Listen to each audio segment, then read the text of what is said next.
എല്ലാവരും വീട്ടിനകത്ത് ഇരിക്കുകയാണോ? ചൂട് കാരണം പുറത്തിറങ്ങി നടക്കാൻ പറ്റുന്നില്ല അല്ലേ? മാത്രമല്ല ദേഹം നിറയെ ചൊറിയും ചുടുകുരും ഒക്കെ കൊണ്ട് ആകെ വലഞ്ഞിരിക്കുന്ന സമയമായിരിക്കും അല്ലേ? നമ്മൾ പലതരത്തിലുള്ള കെമിക്കൽ അടങ്ങിയ സോപ്പോ അല്ലെങ്കിൽ പിന്നെ പൗഡറോ ഒക്കെയാണ് ഉപയോഗിക്കാറുള്ളത് അല്ലേ? അത് മാറിക്കിട്ടാൻ വേണ്ടിയിട്ട്. എന്നാൽ നമുക്ക് വീട്ടിൽ കിട്ടുന്ന കുറച്ച് സാധനങ്ങൾ വെച്ചിട്ട് നമ്മുടെ ഈ ചുടുകുരും ചൊറിച്ചിലൊക്കെ മാറി ശരീരം നല്ലൊരു ഉന്മാഷത്തോടെ ഇരിക്കാൻ പറ്റുന്ന ഒരു സോപ്പ് നമുക്ക് തയ്യാറാക്കിയെടുത്താലും. വളരെ സിമ്പിളാണ്, പെട്ടെന്ന് നമുക്ക് ഉണ്ടാക്കിയെടുക്കുകയും ചെയ്യാം. അപ്പോൾ ഞാൻ അതിന് എടുത്തിരിക്കുന്നത് കുറച്ച് ആര്യവേപ്പിൻ്റെ ഇലയും നമ്മുടെ തുളസിയാണ്, സാധാരണ തുളസി. പിന്നെ ഇതിലേക്ക് എടുത്തിരിക്കുന്നത് പച്ചമഞ്ഞളും എടുത്തിട്ടുണ്ട്. പിന്നെ നമുക്ക് ഇതിലേക്ക് വേണ്ടുന്നത് കറ്റാർ വാഴയാണ്. അപ്പോൾ ഇതൊക്കെ നല്ലപോലെ കഴുകി വൃത്തിയാക്കി എടുക്കണം. അതിനുശേഷം നമ്മൾക്ക് ഇതൊന്ന് അരച്ചെടുക്കണം.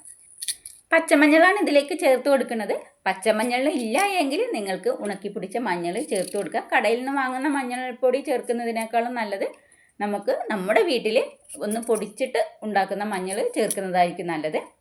അപ്പോൾ ഇതൊക്കെ ഒന്ന് അരിഞ്ഞിടുന്നുണ്ട്. അതിനുശേഷം കറ്റാർവാഴ, 2 കറ്റാർവാഴയാണ് ഇതിലേക്ക് എടുത്തിട്ടുള്ളത്.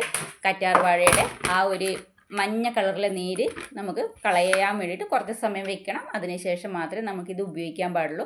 ആ മഞ്ഞ കളറുള്ള നീര് ഉണ്ടാകുമ്പോൾ അത് ചൊറിച്ചിലുണ്ടാവും ദേഹത്ത്, നമ്മളുടെ ദേഹത്തൊക്കെ തൊട്ടാൽ ചൊറിച്ചിലുണ്ടാവും. അപ്പോൾ ആ നീര് കളഞ്ഞിട്ട് വേണം ഇതിൻ്റെ പൾപ്പ് നമുക്ക് എടുക്കാൻ വേണ്ടിയിട്ട്. സ്പൂൺ വെച്ചിട്ട് നമുക്ക് പെട്ടെന്ന് തന്നെ അതൊന്ന് ചീവിയെടുക്കാൻ പറ്റും. ഇതുപോലെ ഒന്ന് ചീവിയെടുക്കുക. നമ്മുടെ ആവശ്യങ്ങൾക്കുള്ള സോപ്പ് നമുക്ക് തന്നെ വീട്ടിലുണ്ടാക്കിയെടുക്കുകയാണെങ്കിൽ വളരെ നല്ലതാണ്. പിന്നെ നമ്മൾ കടയിൽ നിന്ന് വാങ്ങുന്ന പലതരം സോപ്പുകളും അതിൽ പിന്നെ മൃഗക്കൊഴുപ്പൊക്കെ അടങ്ങിയതായിരിക്കും. അതുകൊണ്ട് തന്നെ ചില ആൾക്കാർക്ക് അത് പറ്റില്ല. ഉപയോഗിക്കുമ്പോൾ ചൊറിച്ചിലും ചൊറിഞ്ഞ് തടിക്കലും അങ്ങനെയുള്ള പലതരത്തിലുള്ള അലർജികൾ ഉണ്ടാവാറുണ്ട്. അപ്പോൾ നമ്മൾ തന്നെ വീട്ടിൽ ഇതുപോലെയുള്ള സോപ്പുകൾ ഉണ്ടാക്കിയെടുക്കുകയാണെങ്കിൽ നമുക്ക് വിശ്വസിച്ചിട്ട് ഉപയോഗിക്കാൻ പറ്റും. ഞാനിവിടെ സ്ഥിരം ഞങ്ങൾ വീട്ടിൽ തന്നെ ഉണ്ടാക്കിയെടുക്കുന്ന സോപ്പാണ് ഉപയോഗിക്കാറ്. കടകളിൽ നിന്ന് വാങ്ങിയ സോപ്പൊന്നും ഞങ്ങൾ ഉപയോഗിക്കാറില്ല. ഒട്ടും വെള്ളം ചേർക്കാതെ ഇതൊന്ന് അരച്ചെടുക്കണം. അതിനുശേഷം നല്ലപോലെ ഇതൊന്ന് അരിച്ചെടുത്തിട്ടുണ്ട്. ഇത് ഇത്രയാണ് നമുക്ക് കിട്ടിയിട്ടുള്ളത്. ഇതിൻ്റെ ചണ്ടി നമ്മൾ കളയില്ല. അത് നല്ലപോലെ ഒന്ന് ഉണക്കിയെടുത്തതിന് ശേഷം വൈകുന്നേരങ്ങളിൽ ഒന്ന് പുകയ്ക്കാറാണ് പതിവ്. അപ്പോൾ നമ്മുടെ വീട്ടിലുണ്ടാവുന്ന വീട്ടിൻ്റെ മുക്കും മൂലയിലൊക്കെ ഉണ്ടാവുന്ന കൊതുകൊക്കെ നമുക്ക് മാറിക്കിട്ടും. അപ്പോൾ ഞാൻ സോപ്പ് ബേസിനാണ് എടുത്തിട്ടുള്ളത്. പലതരത്തിലുള്ള സോപ്പ് ബേസിനുണ്ട്. ഇത് നമ്മുടെ വെളിച്ചെണ്ണയിൽ ഉണ്ടാക്കിയതാണ്. ഗ്ലിസറിനും വെളിച്ചെണ്ണയും ചേർത്തിട്ട് ഉണ്ടാക്കിയതാണ്. ഈ സോപ്പ് ബേസ് നമുക്ക് വീട്ടിൽ തന്നെ ഉണ്ടാക്കിയെടുക്കാൻ പറ്റും. അതിന് കുറച്ച് ഇൻഗ്രീഡിയൻസിൻ്റെ ആവശ്യം മാത്രമേ ഉള്ളൂ. നമ്മുടെ വീട്ടിൽ നമുക്ക് വിശ്വസിച്ചിട്ട് തന്നെ ഉണ്ടാക്കാൻ പറ്റുന്ന ഒന്നാണിത്. നിങ്ങൾക്ക് എത്രയാണോ വേണ്ടത് അതിനനുസരിച്ചിട്ട് ഇതൊന്ന് മുറിച്ചെടുത്താൽ മതി. ഞാനിതൊരു 8 സോപ്പിന് വേണ്ടിയിട്ടാണ് ഇത് ഉണ്ടാക്കിയെടുക്കുന്നത്. വളരെ സിമ്പിളായിട്ട് നമുക്ക് ചെയ്തെടുക്കാവുന്നതാണ്. ഇനി ഇത് ബോയിൽ ചെയ്തെടുക്കണം. നമുക്ക് ഡബിൾ ബോയിൽ ചെയ്തെടുക്കാം.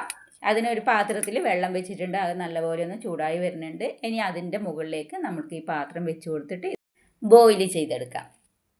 സോപ്പ് ബേസിനില്ലാതെയും നമുക്ക് സോപ്പ് ഉണ്ടാക്കാൻ പറ്റും. കാസ്റ്റിക് സോഡയും വെളിച്ചെണ്ണയും ഉണ്ടായെങ്കിൽ തന്നെ നമുക്ക് സോപ്പ് ഉണ്ടാക്കിയെടുക്കാൻ പറ്റും. അപ്പോൾ ഇതൊരു 5-6 മിനിറ്റിനുള്ളിൽ തന്നെ നമുക്ക് ചെയ്തെടുക്കാവുന്നതേ ഉള്ളൂ. ഹൈ ഫ്ലെയിമിൽ വെച്ചിട്ട് തന്നെയാണ് ഇത് ചെയ്തെടുക്കേണ്ടത്. അപ്പോൾ ഇത് നല്ലപോലെ ഒന്ന് അലിഞ്ഞ് കിട്ടിയിട്ടുണ്ട്. അപ്പോൾ ഇത്രയായാൽ മതി. ഇനി നമുക്ക് ഇതിലേക്ക് നമ്മൾ തയ്യാറാക്കി വെച്ച മരുന്ന് കൂട്ടി ചേർത്ത് കൊടുക്കണം. എന്നിട്ട് നല്ലപോലെ ഒന്ന് മിക്സ് ചെയ്ത് കൊടുക്കാം. ഇത് പെട്ടെന്ന് കട്ടിയാവും, അതുകൊണ്ടൊന്ന് മിക്സ് ചെയ്തുകൊണ്ടിരിക്കണം. അതിന് മരുന്ന് കൂട്ടി ചേർത്ത് നമുക്ക് നല്ലപോലെ ഒന്ന് മിക്സ് ചെയ്ത് കൊടുക്കാം. ഞാൻ ഇതിലേക്ക് ഒരു തരത്തിലുള്ള സ്മെല്ലുകളും ചേർത്ത് കൊടുക്കുന്നില്ല. നിങ്ങൾക്ക് വേണമെങ്കിൽ ചേർത്ത് കൊടുക്കാം. ഞാൻ ചേർത്തിരിക്കുന്നത് ആ പച്ചമരുന്നിൻ്റെ അത് മാത്രമേ ഇതിനുള്ളൂ കേട്ടോ. ഇപ്പം നല്ലപോലെ മിക്സ് ചെയ്തിട്ട് ഇതുപോലെയുള്ള ട്രേയിലേക്ക് ഒഴിച്ചു കൊടുക്കാം. നമുക്കൊരു 2 മണിക്കൂർ ആകുമ്പോഴത്തേനും തന്നെ നല്ല കട്ടിയായി കിട്ടും, നല്ല സോപ്പായി കിട്ടും. അതിനുശേഷം ഇതൊന്ന് നമ്മൾക്ക് എടുത്ത് വെച്ചതിന് ശേഷം 2 ദിവസം കഴിഞ്ഞിട്ടാണ് ഉപയോഗിക്കാറുള്ളത്. അപ്പോൾ നല്ലൊരു സോപ്പ് നമുക്ക് വളരെ പെട്ടെന്ന് തയ്യാറാക്കിയെടുക്കാൻ പറ്റും. അപ്പോൾ ഈ ചൂട് കാലത്ത് ഇതുപോലെയുള്ള സോപ്പ് ഉപയോഗിക്കുകയാണെങ്കിൽ പലതരത്തിലുള്ള ചൊറിച്ചിലും ചുടുകുരുവിനും ഒക്കെ ശമനം ഉണ്ടാവും. അപ്പോൾ എല്ലാവരും ഇതൊന്ന് ട്രൈ ചെയ്ത് നോക്ക്. വളരെ പെട്ടെന്ന് നമുക്ക് ചെയ്തെടുക്കാവുന്നതേ ഉള്ളൂ. അപ്പോൾ ഇതിൻ്റെ മുകളിലുള്ള പതയൊക്കെ ഒന്ന് ഞാൻ എടുത്ത് മാറ്റുന്നുണ്ട്. നിങ്ങൾക്ക് വേണമെങ്കിൽ മാറ്റാവുന്നതേ ഉള്ളൂ. ഇല്ല എങ്കിൽ നിങ്ങൾക്ക് മാറ്റാതെ ഇത് ഉപയോഗിക്കാം. അന്ന് സോപ്പ് ആയതിനു ശേഷം മുകളിൽ കൂടെ ഒന്ന് ചെറുതായിട്ടൊന്ന് മുറിച്ചു കൊടുത്താൽ മതി. അപ്പം ഇതുപോലെ നല്ലപോലെ ക്ലീൻ ആക്കി എടുത്തിട്ടുണ്ട്. അപ്പോൾ ഇതൊരു 2 മണിക്കൂറായി കിട്ടിയിട്ടുണ്ട് കേട്ടോ. അപ്പോൾ നമ്മുടെ സോപ്പ് ഇവിടെ റെഡിയായി കിട്ടിയിട്ടുണ്ട്. അപ്പോൾ എല്ലാവരും ഒന്ന് ട്രൈ ചെയ്ത് നോക്കണം കേട്ടോ. ഇത്രേ പണിയുള്ളൂ, നമ്മുടെ സോപ്പ് റെഡിയായി കിട്ടിയിട്ടുണ്ട്. അപ്പോൾ എല്ലാവരും ഒന്ന് ട്രൈ ചെയ്ത് നോക്ക് കേട്ടോ ഈ ആയുർവേദ സോപ്പ്. അപ്പോൾ നമ്മൾ വെറുതെ കാശ് കൊടുത്തിട്ട് പൗഡർ അത് ഇതൊന്നും വാങ്ങി തേക്കേണ്ട ആവശ്യമൊന്നുമില്ല. ഇതുപോലെയുള്ള സോപ്പുകൾ ഉണ്ടാക്കിയെടുക്കുകയാണെങ്കിൽ തന്നെ നമ്മുടെ ചുടുകുഴിയൊക്കെ മാറി നല്ല ഹെൽത്തി ആയിട്ട് നമുക്ക് ഇരിക്കാൻ പറ്റും. അപ്പോൾ വീഡിയോ ഇഷ്ടപ്പെടുകയാണെങ്കിൽ ഒന്ന് ലൈക്ക് ചെയ്യുക. സബ്സ്ക്രൈബ് ചെയ്യാതെയാണ് എൻ്റെ വീഡിയോ ഇതുവരെ കണ്ടിട്ടുള്ളതെങ്കിൽ ഒന്ന് സബ്സ്ക്രൈബ് ചെയ്ത് സപ്പോർട്ട് ചെയ്യാനും മറക്കരുത് കേട്ടോ. ആ ബെൽ ബട്ടൺ ഒന്ന് എനേബിൾ ചെയ്യുകയാണെങ്കിൽ ഞാനിടുന്ന വീഡിയോയുടെ നോട്ടിഫിക്കേഷനൊക്കെ നിങ്ങൾക്ക് ലഭിക്കുന്നതായിരിക്കും. താങ്ക്